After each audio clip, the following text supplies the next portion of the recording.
Hello friends, I am in front of the new New York Times building and I'm just going to explore what it's like to be in Times Square the afternoon of New Year's Eve.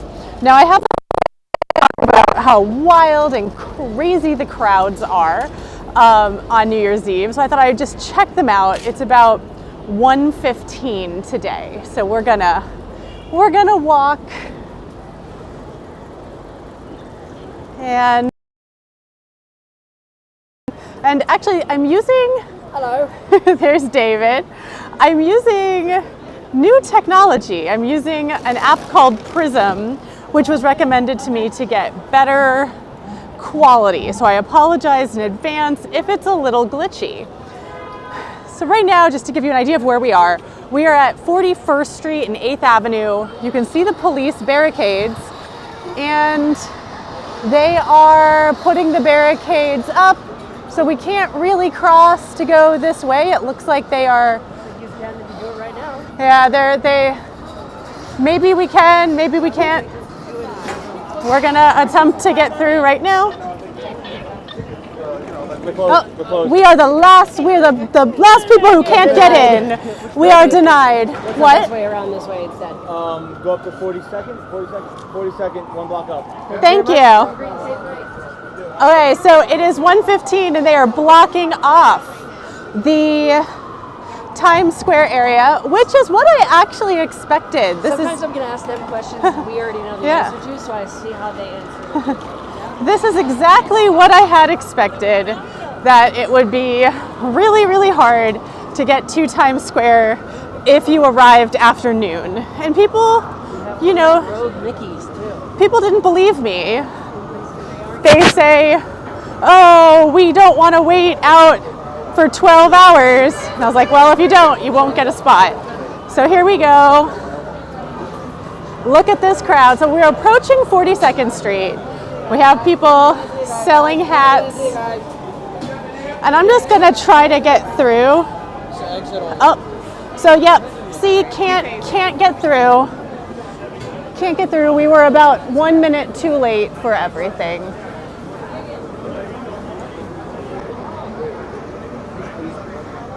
So that's now an exit only. I got separated from you. That's an example of how hard it is, right? Yeah. So I already got separated from David. Although it's pretty easy to find you because I could just go onto YouTube and be like, there she is. All right, so if you're visiting, just let me know where you're visiting from.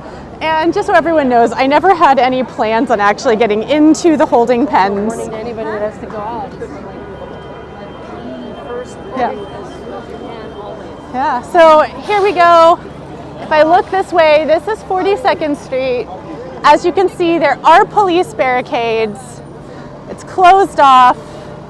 No pedestrians can get through, so if you weren't there before about 1 o'clock, you weren't gonna get through. I'm gonna attempt to cross the street. Yes, video. Now I'm going to attempt to cross the street the other direction to try to get ahead of the crowd.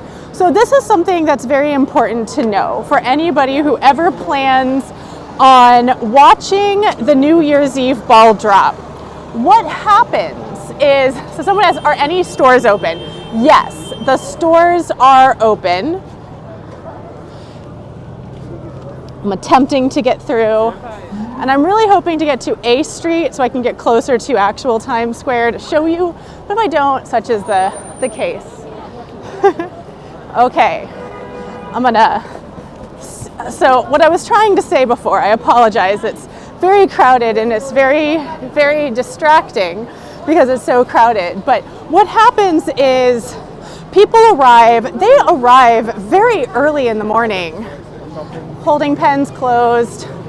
And as these holding pens fill up, the NYPD blocks off the street so you can't get in. And I mentioned that you really wanna get in before noon, and this is showcasing that as I'm now walking, trying to get up to 41st 4th Street, so the holding pens at 40th Street, 41st Street, 42nd Street, and 43rd Street are closed. We might be able to get in at 44th Street. I'm gonna try to run. It looks like those are closed as well.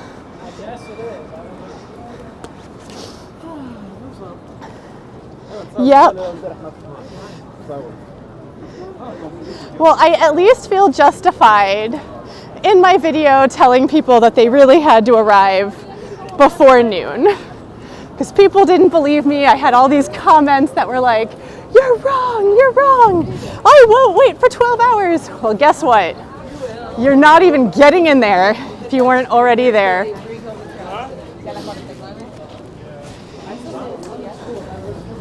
So we're heading up to 44th Street. So Rob from TripHacks DC, a holding pen doesn't seem like a fun experience to him. And I would say that that is an accurate statement. And I'm feeling really sad that I for this, because that will let me through the crowds. Okay, so here we are at 45th Street. 45th Street is also closed. So you're not getting into the holding pens at 45th Street at 1:15, because that's how bonkerific it is. Yep. So that's really bonkerific. 45th is gone.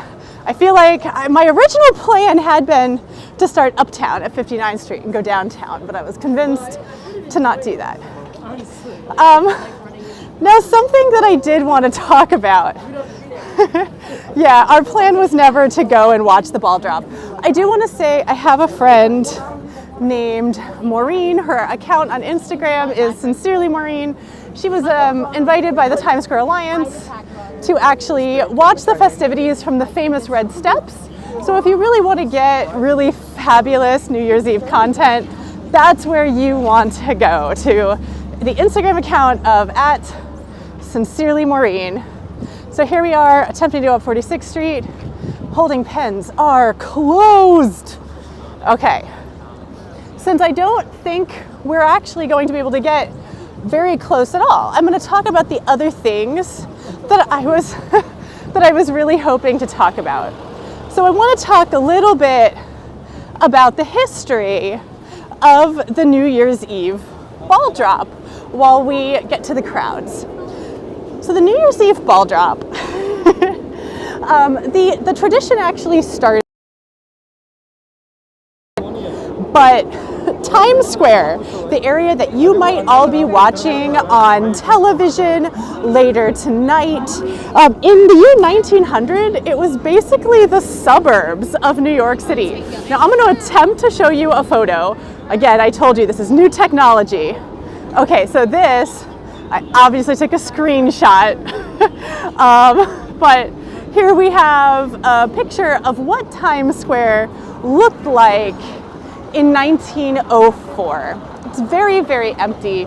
It's very, very different than what it looks like today.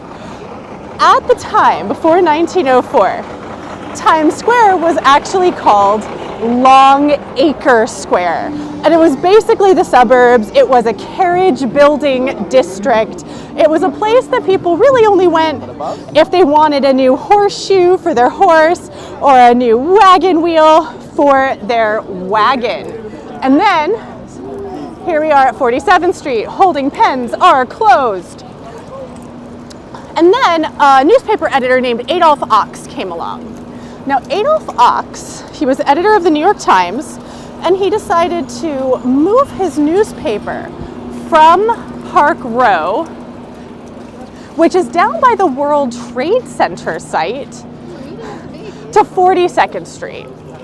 Now this was like a really wild idea for Adolph Ochs to do, because he was a newspaper, right? He wanted to be in the heart of all the action. All the action was downtown by Park Row and the World Trade Center site.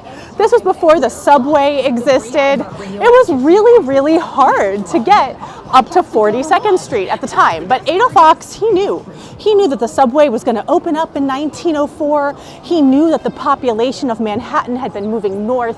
And he said, since I am starting that move with my newspaper, why don't you name the newspaper after, or why don't you name the area after my newspaper? So Longacre Square was renamed Times Square. I think it was a why don't. Here we are at 48th Street. Holding pens are closed. Now, something that I have mentioned to people is that you really don't want to be much higher than 50th Street to watch the ball drop. So if you didn't get here at noon, I would say it's probably not worth it to get into the holding pens. I mean, it's only 1:20 right now. It's like not really great out. Yeah. And it's foggy, so the mall's not easy. At any rate. So they, in 1903, they're like, okay, we're going to rename this area after the New York Times. We're going to rename it Times Square. And Adolph Ochs wanted to do something to celebrate one amazing year, or the start of Times Square. So on top of his famous building, oh wow, look at this. Look at what's happening. Sorry, history being interrupted by massive crowds. I'm going to attempt to cross the street. David, if you want to video some of this is bonkers. So Adolph Ochs, he was, a showman. He decided that what he really wanted to do was to have a firework display on top of One Times Square, what would become the New York Times Tower. Can we cross? Yes. Okay, there's 49th Street. Get on the sidewalk. You're going straight.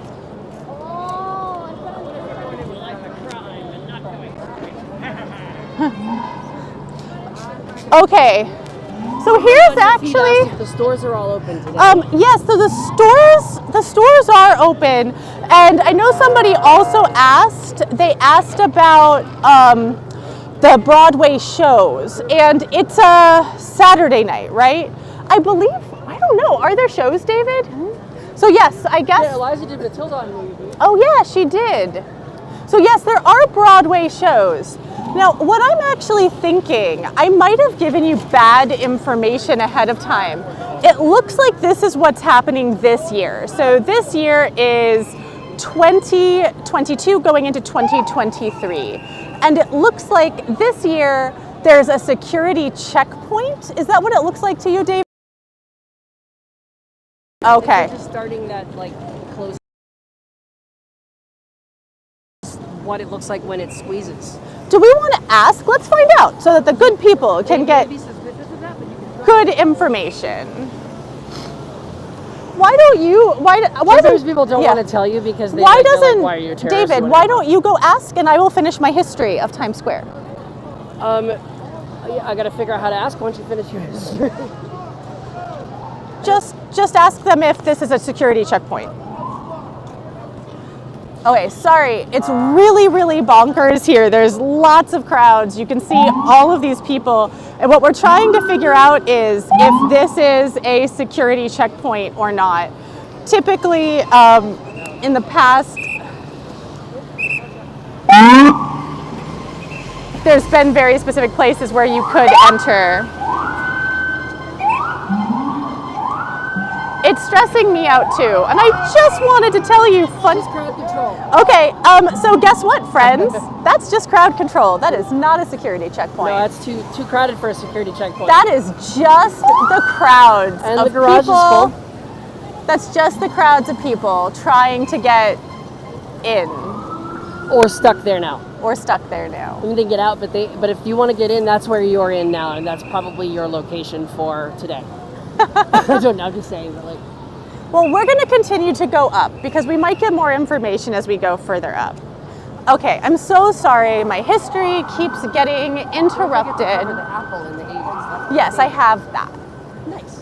Okay, so to finish my history, Adolph Ochs, he had fireworks on top of his building. It was a big firework display, and people loved it. But fireworks in a city that was largely made out of wood at the time remembered things like the Great Fire of 1776. And they said, we have to do something different. We can't keep doing fireworks. So think of another idea, essentially.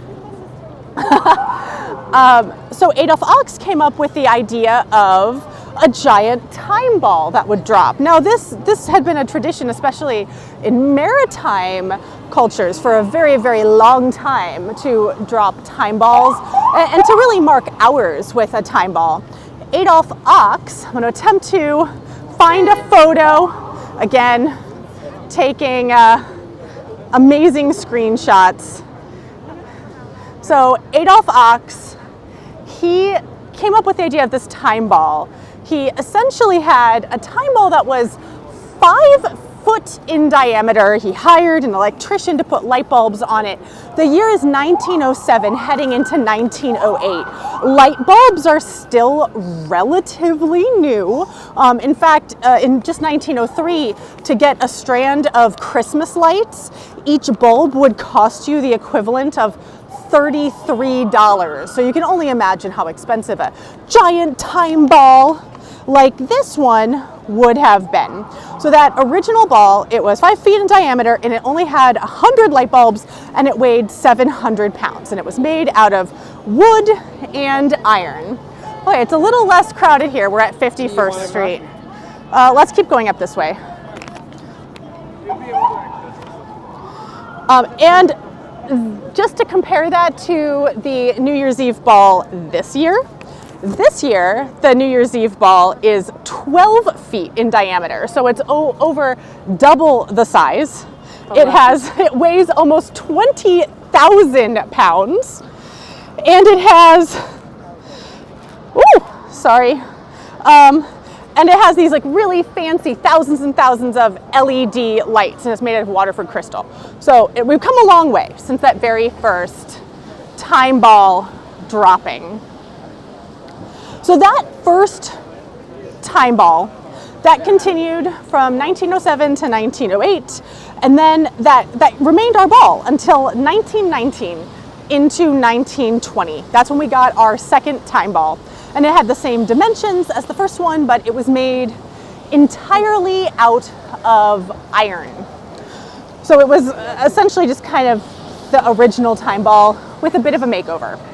And that one continued to be our time ball. It was lit in 1942 and 1943. Those were the only years.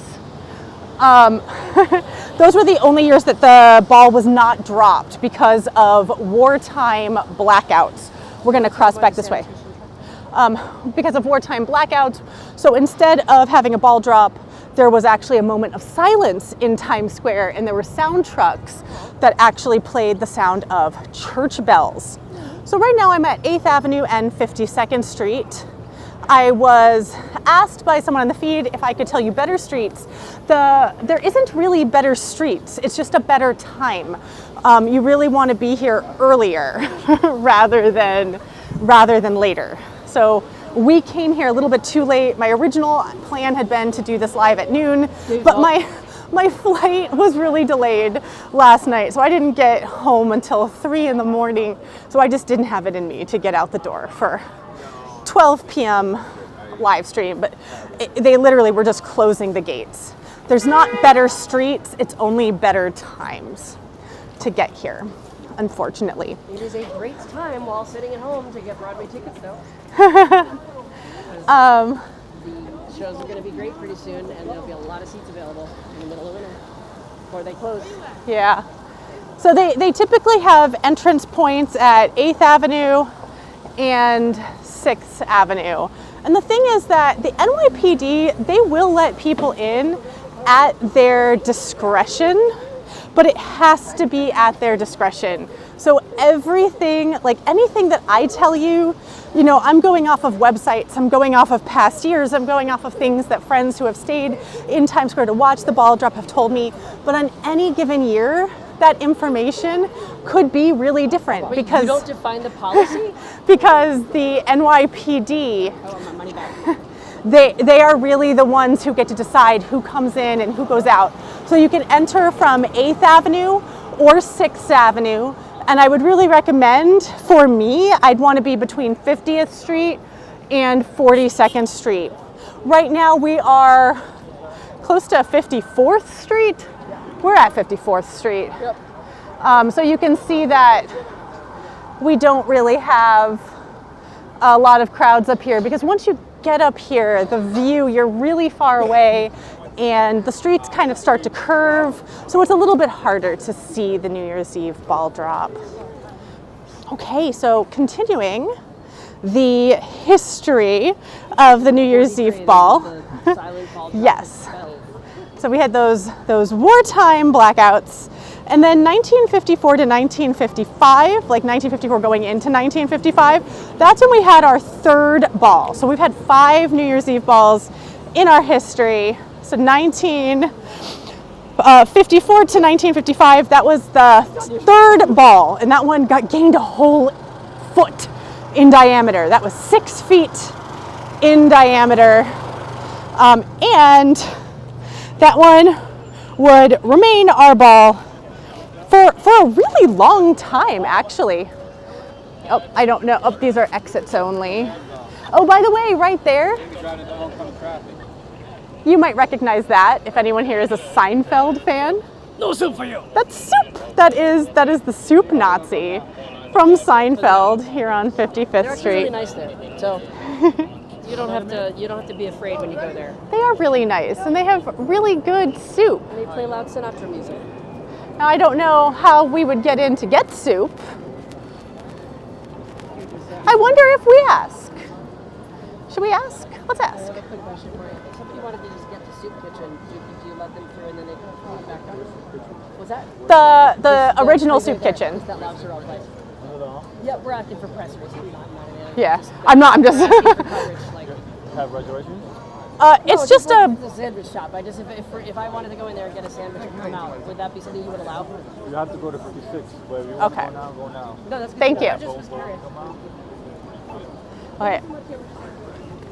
Okay, friends. The soup kitchen, I think, gave us information that we need. Megan, what's interesting is there's not a way to ask that question without bringing up so many. I have to figure out how to ask that so that it's not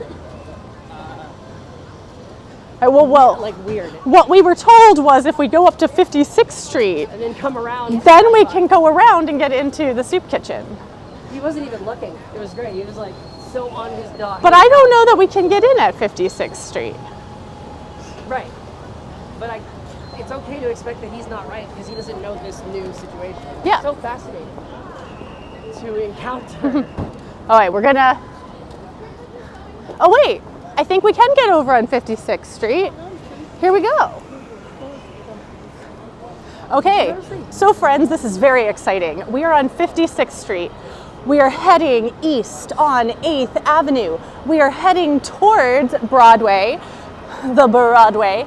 That is where the New Year's Eve ball drops. So as we continue that, I want to finish our time ball history. Now, my favorite New Year's Eve ball story is that in 1981 to 1982, they actually changed the New Year's Eve ball. So instead of being just a circle, they actually replaced the lights with red lights. Why would And they do that? they gave it a stem, so it looked like an apple.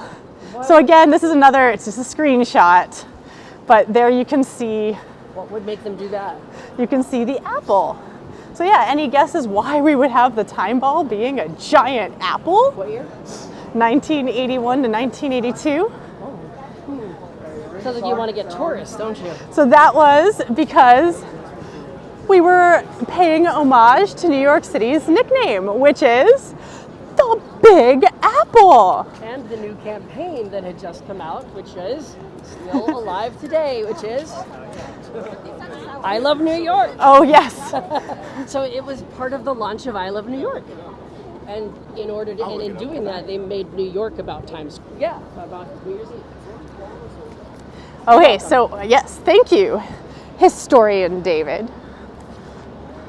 So we're now walking down Broadway. We're walking down 55th Street. So we're just gonna see how this goes. This is really interesting. We'll see how close we can get. As you can see from here, even though we are on Broadway and 55th Street, which isn't that far away from the New Year's Eve ball, we can't actually see the tower because the building kind of curves.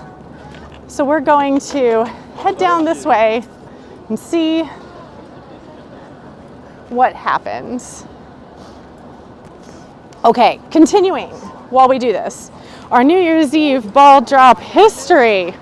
So that ball, the one that was instated in 1954 to 1955, that actually remained the ball for close to 50 years. In 1999 into 2000, ushering in the new millennium, that is when we got our fourth time ball. And that's really where Waterford Crystal became affiliated with the time ball. So they started making these beautiful crystals for the time ball.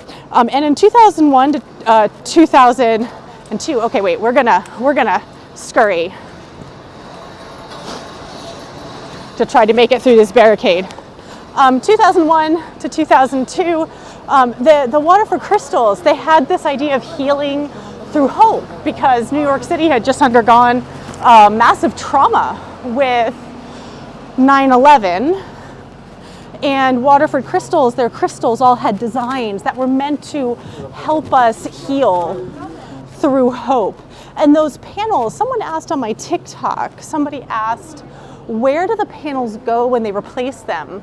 Well, the panels from that year are actually now officially part of the 9/11 Memorial Museum. I thought that was a fun, interesting little fact. We're going to continue to walk down Broadway. We still can't really see the ball, but if we actually cross the street, we might get to. So let's see. Oh, they have a television.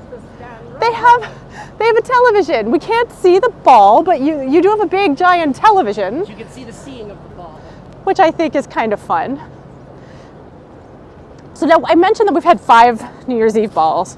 So we're now on our 5th New Year's Eve ball. Our 5th New Year's Eve ball came into being in 2007, ushering in 2008.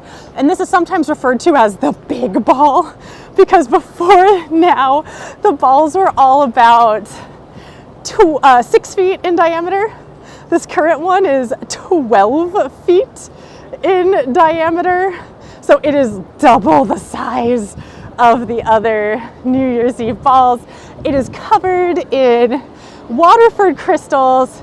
Every year they replace a portion of the panels. Okay, so here, so if we wanted to, we could hang out here and we would actually get to see the ball. So that's the tower. That's where the ball would drop. But It's very far away, but we could technically see it from here. It's kind of funny because the closer we get to this awning, the worse our view is.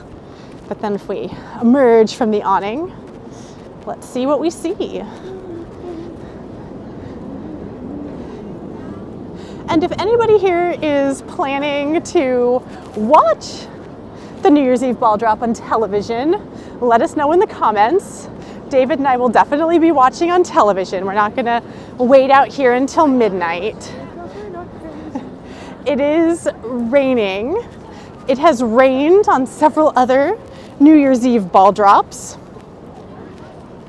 It has actually rained or drizzled during 16 of our New Year's Eve ball drops. So we will find out if it's actually raining or drizzling during the ball drops this year. Yeah, it's actually snowed 6 times. Now today... The rise that you ride, when you ride that, that's a blizzard. Oh yeah. I don't remember what year that is though. Okay, so I mentioned, someone had asked if I could recommend better streets. So you really do want to start north and head south. So we entered at 56th Street and we're walking down Broadway and we're actually making it pretty far down. I wasn't actually expecting to get this far down Broadway, so this is exciting. So someone mentioned that it's really warm for New Year's Eve. It is quite warm. Maybe David could look up the exact temperature right now.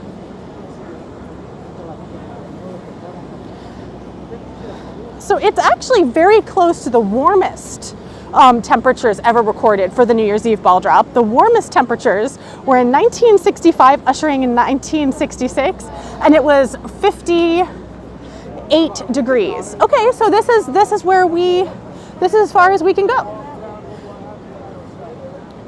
So they stop us here at 50th Street. Would it just be a 10-hour wait for you if that's what you decided you wanted? But you know what? Like honestly, if we wanted to be wild and crazy and hang out here, this isn't a bad view. This trash can will multiply in size. Oh yeah. So that is another thought to have over time. Trash can. But this actually isn't a bad view if we wanted to wait. Now we're not going to wait. Yeah. We're not going to wait, but I just wanted to show you what it was like. So we're at 50th Street and Broadway. And actually, I can already see, let's see. I don't know if I can zoom in on this. Again, new technology. But we can see that the crowds down closer to 50th Street, it's full, it's packed. It doesn't seem full or packed here, but it is completely full and packed down that way.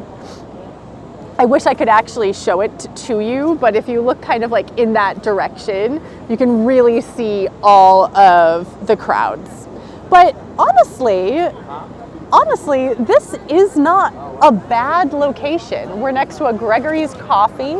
You run in and get some coffee maybe. Oh, and if we look this way, there's a television screen. So you could also watch it up close and see the ball drop on the television screen. Now I will also point out that I'm gonna turn around. You know, we've only been here for a few minutes and that crowd is already pretty, like it's building up behind us. But yeah, if anyone wants to get to 50th Street and Broadway. Migrate? Yeah. Will you get a video of the television screen? Of the TV screen? Yeah. Sure. Yeah, so I think that's kind of cool. I'm just gonna ask.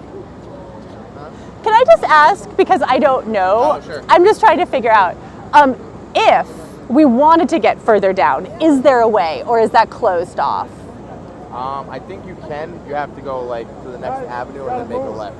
Okay, But I'm yeah. not positive. It was pretty blocked off when we walked up 8th, so I was just wondering, because I'm a tour guide and help people figure okay. this stuff out. Yeah. So I wanted to know, like, if they weren't here already, they can't get closer, correct? I'm not even sure.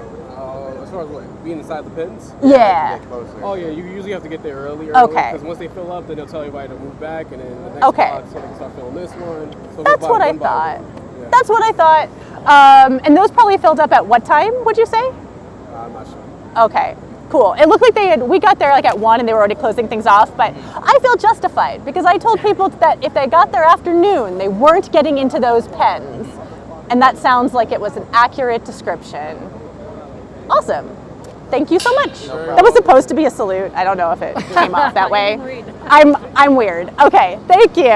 Okay, so these really, those really nice policemen let us know that this is basically as close as we could get. I actually think that's not a bad spot. It's not, the best spot, but it's not a bad spot.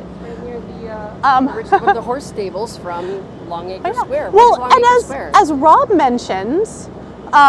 mentions that Gregory's Coffee is really great too when there's no bathroom. So That's like true. that would have been a really great spot if we wanted to hang The out. Winter Garden Theater is Yeah. the reason why this place is here in the first place. Yes, so right now we're walking by the Winter Garden Theater, which is where Music Man is playing only for a couple more weeks, I think. but was it originally called the Longacre Theater? Is that right? I don't remember the name of the theater. I just called Oh. Longacre Square. Oh, look, they closed this. Okay, we can leave. So yeah, we can definitely leave.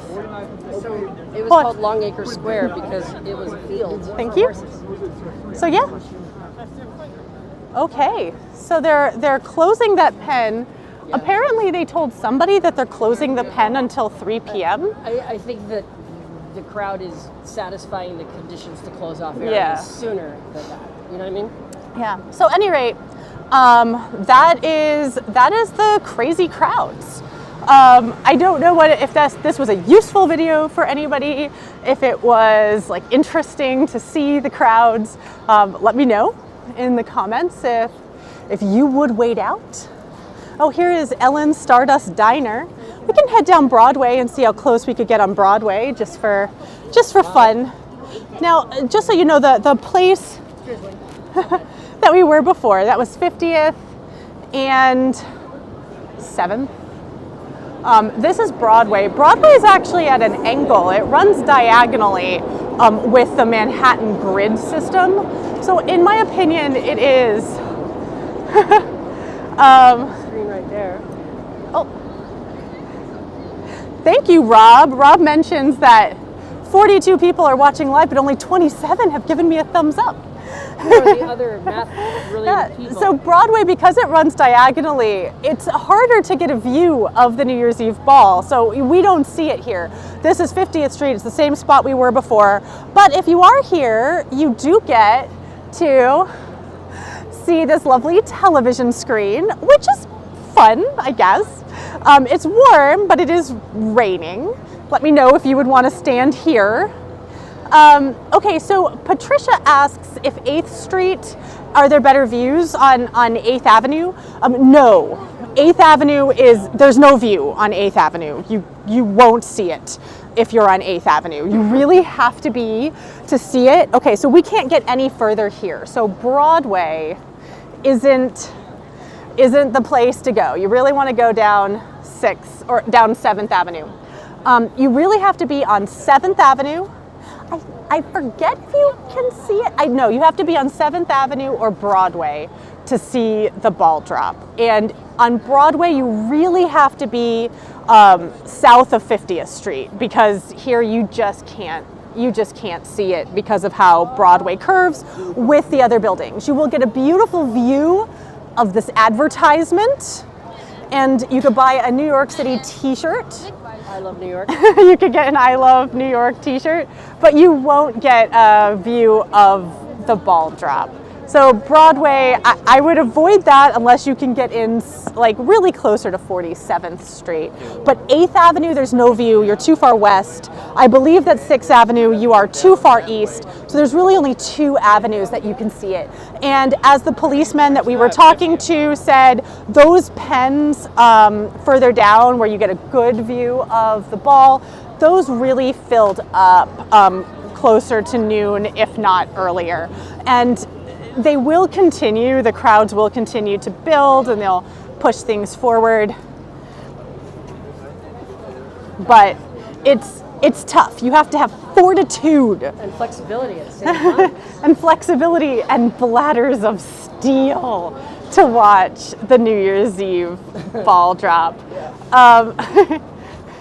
Or a diaper. Yeah, because typically, I mean, the spot where we were, there was a Gregory's Coffee, so we could have used the bathroom there. We could have gotten a coffee until they closed.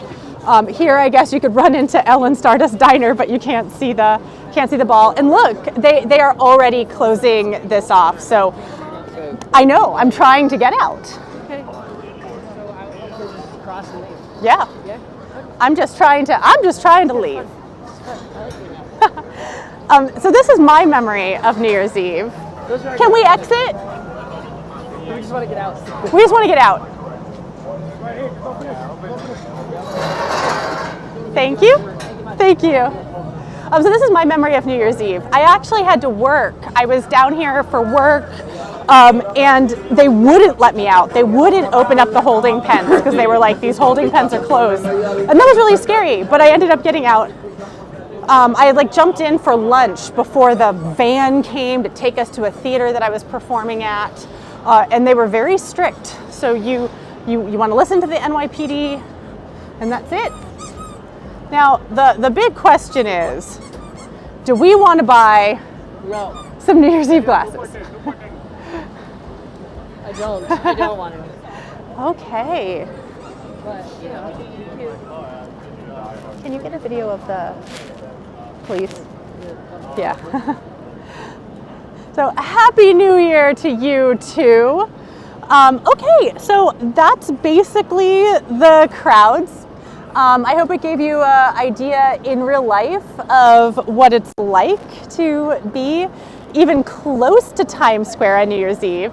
Again, I would recommend that you really be on 50th Street between 7th. You want to be between 50th Street and 42nd Street on 7th or Broadway, and those really fill up early. So otherwise, I just suggest that you watch on television or you participate in another New Year's Eve tradition. So for example, we have something called, there's a New Year's Eve run. It's hosted by the New York Road Runner Society. It is an alcohol-free event in Central Park, and people run. I forget the exact length because I'm not a runner, but you can start off the new year very, very healthily if you would like with a run. I think that one of my dreams would be to like do a dinner cruise on New Year's Eve. I know a lot of my tour colleagues are giving tours for New Year's Eve, so there's lots and lots of different options. But what an apartment on Times Square. I'm actually curious. What are you doing on Times Square? Why don't you let me know in the comment? Yeah, sorry, my brain is frazzled because there's so much going on in terms of crowds. What are you doing on New Year's Eve? So let me know in the comments, and we're going to just, I guess, keep showing you even where we can't see the ball, there's massive security and police presence. But otherwise, thank you everybody for tuning in. That was just something that I wanted to do, was to give you an idea of what New Year's Eve was like in time. So Happy New Year, everybody. And thank you so much, everybody who has subscribed. Here's David. We're both very grateful. We're both very grateful for everyone who has subscribed, because this time last year I was still praying that I would hit 1,000 subscribers. I got over 6,000 this year, so I'm really grateful for that. Maybe I'll get 10,000 in more awesomeness to come this year. 2023. We have lots of amazing plans. Hopefully we'll do more regular lives for you as well. So happy New Year, everyone!